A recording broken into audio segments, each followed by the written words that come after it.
Magandang gabi sa mga pusong sawi at hindi maka-move on. Naranasan nyo na bang magmaneho sa madilim na probinsya? Yung tipong wala ka nang makita, kundi ang tama ng iyong headlight. Tapos, biglang may lilitaw na makulay na liwanag sa gitna ng palayan. Isang perya na punong-puno ng tawanan. Pero wala namang nakaparadang sasakyan sa labas. Sabi nila, ang peryang ito ay hindi mo basta-basta mahahanap. Ito ang hahanap sa iyo kapag ang lungkot mo ay sapat na para magsilbing gasolina ng kanilang mga makina. Ako si Mang Hector. Huwag kang tataya sa kanilang raffle kung hindi mo kayang ibigay ang iyong bukas kapalit ng iyong kahapon.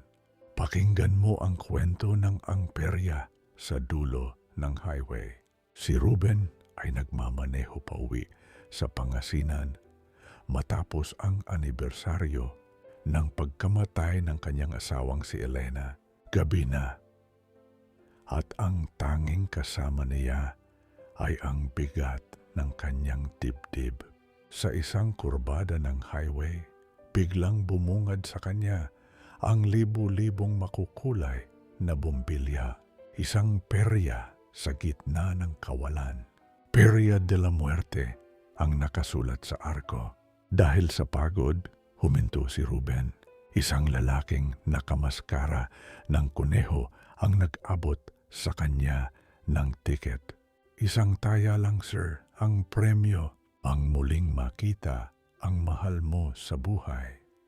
Natawa si Ruben sa simula, pero nang makita niya ang Grand Carousel, nanlamig siya. Ang bawat kabayo sa carousel ay gawa sa buto, at ang mga batang nakasakay ay walang mga mukha. Sa gitna ng perya, may isang stall na tinatawag na litrato ng nakaraan. Ihagis mo ang singsing mo, Ruben. Bulong ng tindera na walang mga mata. Kapag pumasok sa bote, ibabalik ko si Elena. Desperado at tila nahihibang, inihagis ni Ruben ang kanyang wedding ring. Clink, pumasok ito sa isang bote na puno ng itim na likido. Biglang huminto ang musika. Ang lahat ng tao sa perya ay tumingin sa kanya. Nanalo ka, sabi ng lalaking nakamaskara. Itinuro nito ang isang kabaong na puno ng bulaklak ng patay na nakalagay sa gitna ng Ferris wheel.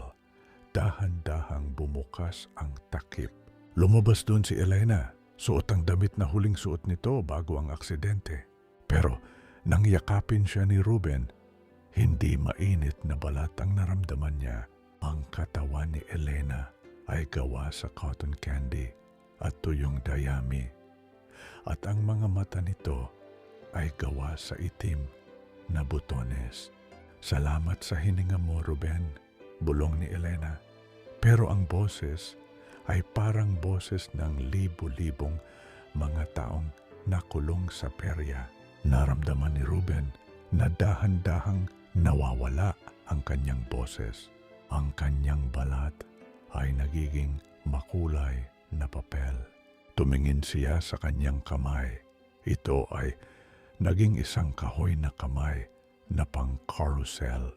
Nang dumaan ang isang bus sa highway, makalipas ang ilang minuto, wala na ang perya. Ang tanging nakita ng bus driver sa gilid ng daan ay isang sirang sasakyan at isang bagong display na kabayo sa gitna ng palayan.